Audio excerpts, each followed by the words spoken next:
All right, let's dive right in. We're about to take a trip to the very edge of what we call reality, to a place that has baffled scientists and philosophers for, well, forever. A place where the rules of our universe just don't seem to apply. This is going to be a wild one. I want you to think about this for a second. What if you could see your entire life, every single moment, past and future, all laid out in front of you, just like a map? How would that even work? What would you do?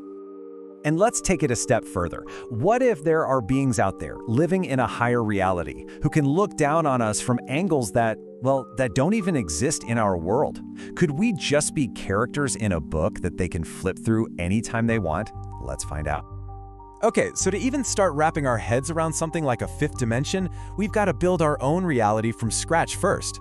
Think of it like we're going to climb a ladder, the dimensional ladder, one step at a time. Everything starts here. The first dimension, it's just a line. That's it. If you were a creature living here, you could only go forward or backward. And get this, if you ever met another creature, you'd be stuck, just stuck forever. There's no way to go around. Now let's add a second direction, left and right. Our line just became a flat plane, kind of like a piece of paper. The beings here can move all over the place, but they're totally flat. They have absolutely no concept of up or down. And boom, here we are. You add that third dimension, up and down, and you get our world. This gives us depth, volume, everything we can see and touch. This is our home, our complex three-dimensional reality. So here's the absolute key to this whole thing. Imagine you, a 3D being, interacting with that flat 2D world. To the creatures living there, you'd basically be a god, a supernatural force. You could see their entire universe all at once, and they literally couldn't even perceive your existence. Check this out. If you were to just poke your finger through their flat world, they wouldn't see a finger. To them, a dot would suddenly appear out of thin air. Then, that dot would grow into a circle as your finger passed through, and then it would shrink back to a dot and just vanish. It would be a miracle, a completely illogical supernatural event in their reality.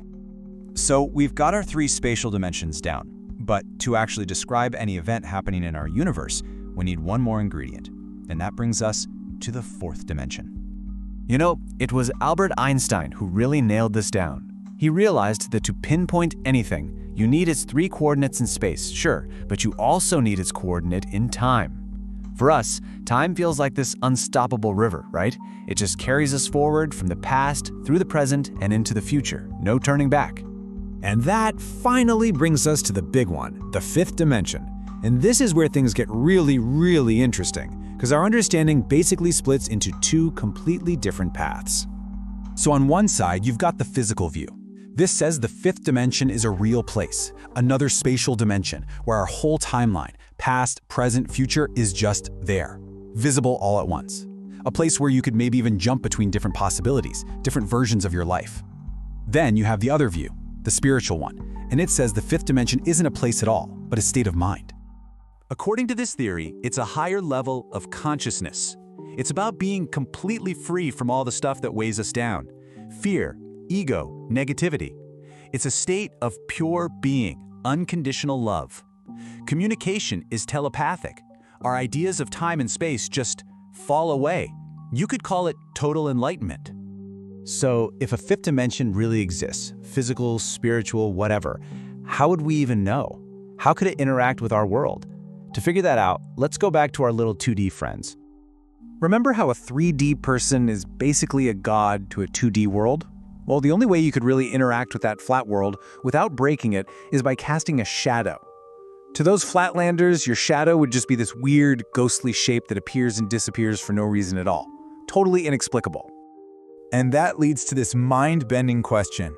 If a being from a fifth dimension cast its shadow into our reality, what would we see? What would that even look like to us?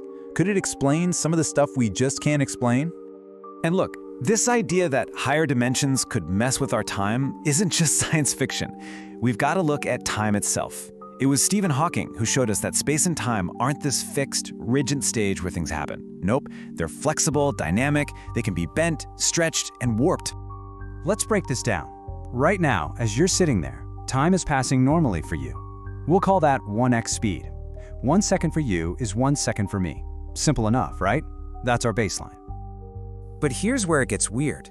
Einstein figured out that as you start to go faster, as you approach the speed of light, time for you starts to slow down compared to someone who's standing still.